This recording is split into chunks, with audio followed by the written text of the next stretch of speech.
Hey, what's going on, y'all? It's your boy June Archer here, the Winner Circle on thisis50.com. Today I have an amazing guest, Miss Charisse Mills. You may have seen or heard some of her great music, Champagne featuring French Montana. She is Trinidadian from Queens, living in Vegas. We're gonna get into it. Ladies and gentlemen, Miss Charisse Mills. Hey guys, how you doing? Wagwan. Wagwan. Oh, my fellow West Indian. So what's going on, sister? How's everything? How's New Year treating you? Everything's been so blessed. You know, starting off 2019 with a new banger is just awesome. You know, we're less than, what, 15 days into the 15 days in, year? and you already got the heat turned up. All the way. So you had the Champagne record with Yes. French Montana. Yes. How was that experience working with him? That was awesome, you know. He was real chill, laid back, did what he had to do, came in the video with his whole crew. It was nice. Made it hot. Nice. Made it hot. Made it hot. So now we have this new record. 2019 is here.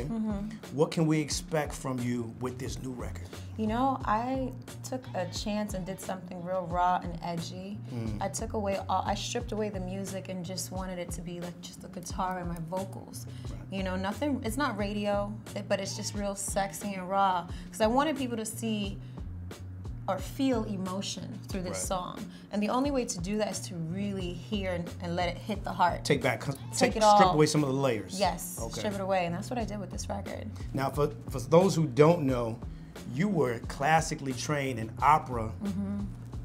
Put a little spin on it. Now you're doing pop. Of course, you had a record with, who was it? Neo. Had the Neo record. And for me, how can people really appreciate the fact that you got this classically trained artist who was able to dibble and dab, put her toe in different things, but still get an appreciation for your craft? Because a lot of people don't have the knack for different stuff, especially when radio pushes so much on you. How can they appreciate your classically trained vocals with the music that you're doing right now? You know, that's something that I'm still trying to let them see and understand, because people don't realize why music makes you feel a certain way, and how I'm bringing that to them is letting them know, okay, certain songs cadence away, and that's why you feel sad. When the song goes up, you know, like it skips a couple steps, that means it's gonna make you want to bounce. Right. So when you learn the dictation and the history behind music, then you'll understand why it makes you feel a certain way. So if you follow me, you'll know I do a lot of segments where I'll tell my followers why certain musics are in certain keys and why it makes them feel certain ways. Educating them on the process. Educating them, you know. Sometimes, you know, if you, without knowledge, you don't know why things are happening. Right, so I try to bring that to them. Now, your mother was an artist, or was she just a vocalist? Because I did read about that, and I thought it was interesting because I feel like some generations never really reach back to the younger generation, the generation behind them, to kind of teach them their music, teach them, you know, things that they gravitated towards in their youth. So how was that transition in relationship with your mom in terms of the music? Well, my mom, she was very big in church, so she sang in the choir back home in Trinidad and Tobago. When she came here, she utilized her gift of making clothes. So she was considered the dressmaker from Brooklyn to Queens. All the Jamaican posse was wearing my mom's designs. You know, that's back in the days when they were spending like $800 or $1,000 on a garment. Right.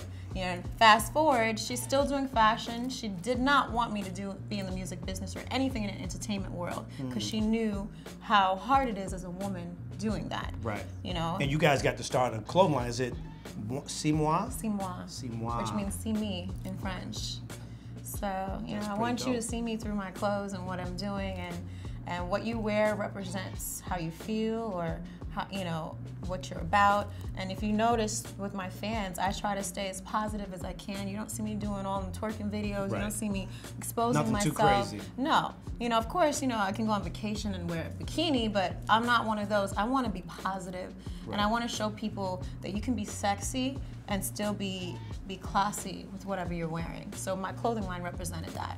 Now, for you, how important is it for you to be a representation that is positive, uplifting for young women, now that we believe is your time in terms of women and women of color, especially? How important is it to be that figure, that role model for young women that want to do music and who want to be business women? Right. It's so important because I had that role model, which was my mother. Right. You know, if I didn't have that, I wouldn't have known there's so much more to it than just either using your body or using your looks for that. Use your brains. You know what I'm saying? And a lot of women now are so caught up in the facade of being an IG model or being an IG person, opposed to really just being beautiful from within. There's so much beauty. Leave the imagination to the peers. Just that. Yeah. I think we've gotten away from leaving things to the imagination and kind of scaling things back, and we've been out front too much. That I think I don't know if we're far gone, but I know that with what you're doing, scaling things back and kind of being that role model, I think it gives the opportunity to open these lanes up for women across the world to kind of see themselves through just being who they present themselves to be, outside of just taking their clothes off. Absolutely. Now, you guys do an amazing thing with gowns and dresses for young girls going to the prom. Tell us a little bit about that. Yes, a couple years ago we started a group where we would donate old dresses or prom dresses or take-in dresses to give to younger women who couldn't afford a prom dress. And sometimes my mom just made brand new ones to give to girls that were less than fortunate. Because I know when I was in high school, my mom had to make my prom dress. I couldn't afford to go buy it because her being a single parent with 3 kids, I'm like, Mom, I want that dress that like J-Lo wore. Right. You know, and it's like a $5,000 gown. There's no way you'd be able to afford that. So my mom made a line of dresses that you can say you want this dress in the magazine, and she'll make it at a third of the cost. You know? That's dope. Now, when you guys started this, like, how big was it? And how far do you want to take it? Because we know that there are young girls throughout the United States who are in impoverished situations where they are going to go to high school. We hope get a great education, but the prom has been a big thing now. And for those girls who are looking to go but don't have the means, like, how big do you want this to be? Well, I'm actually in the works of the Charisse Mills Foundation, or C Mills Foundation for short.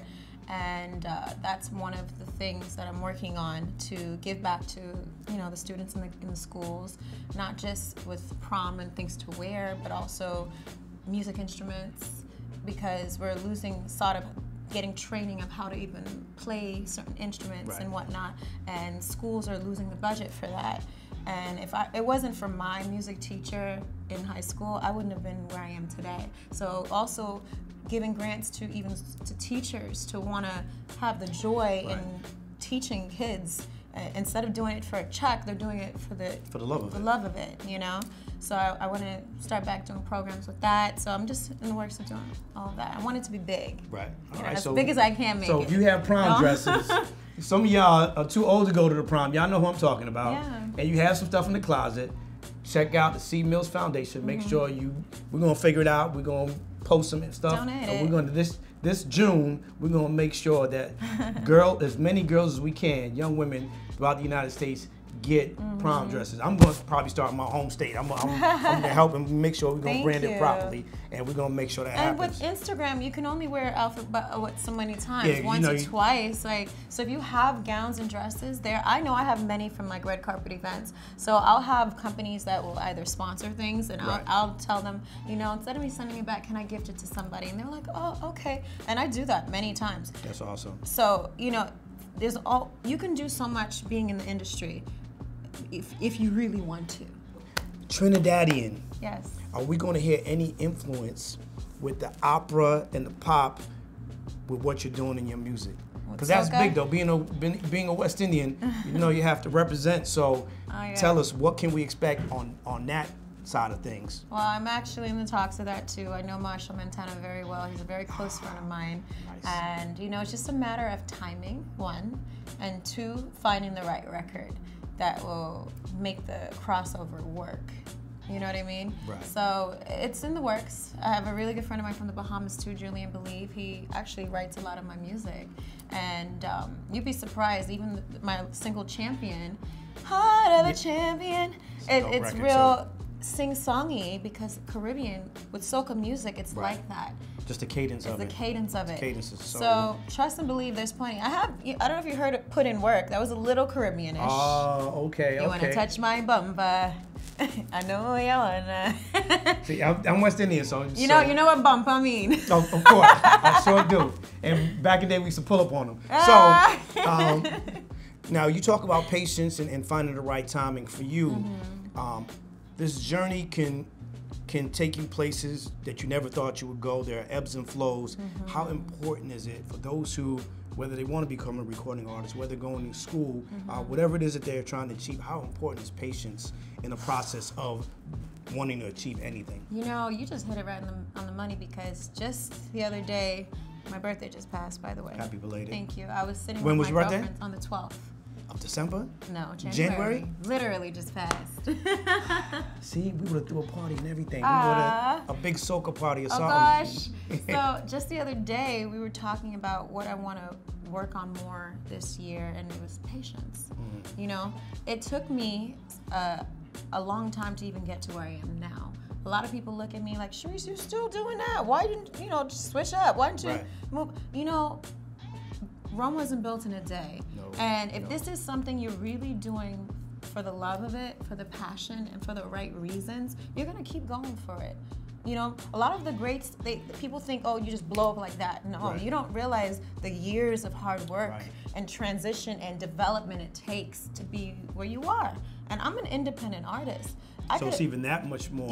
Even more, you know? And everything happens in its right season.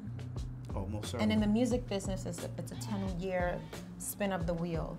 And when one person drops off, the next goes on. And if you want to be one of those people on that wheel, you gotta put you your gotta 10,000. You gotta wait, and you gotta wait in. for your turn. It's like double dutch. Okay, when am I gonna go? When is my turn? You gotta put your reps in. You gotta do the work. Right. They say it takes 5 to 10 years to become an overnight success. Absolutely. So if you haven't started today, you got 10 more years. You got 10 more years. So just figure it out. So my advice to young artists that are aspiring to be, in the business, just put in your time and don't rush. It's important to develop yourself and to understand the music business, and don't jump into every situation that comes your way, because not every opportunity is your opportunity. Where can we follow you? Where can they find the music? New video, new music coming? Yes. Well, I just released my new single called Can't Trust Myself. The video just came out yesterday. So make sure you guys go check that out. It's on all streaming platforms. ChariceMills.com is the website, at Charisse Mills on IG. Miss Charisse Mills, Trinidadian born. Oh gosh. From Queens. Out in Vegas now doing her thing. Please support the music. Check the video out. Follow on IG. This is your man, June Archer. This is 50. This is the Winner Circle. We'll see you next time. Bye for now.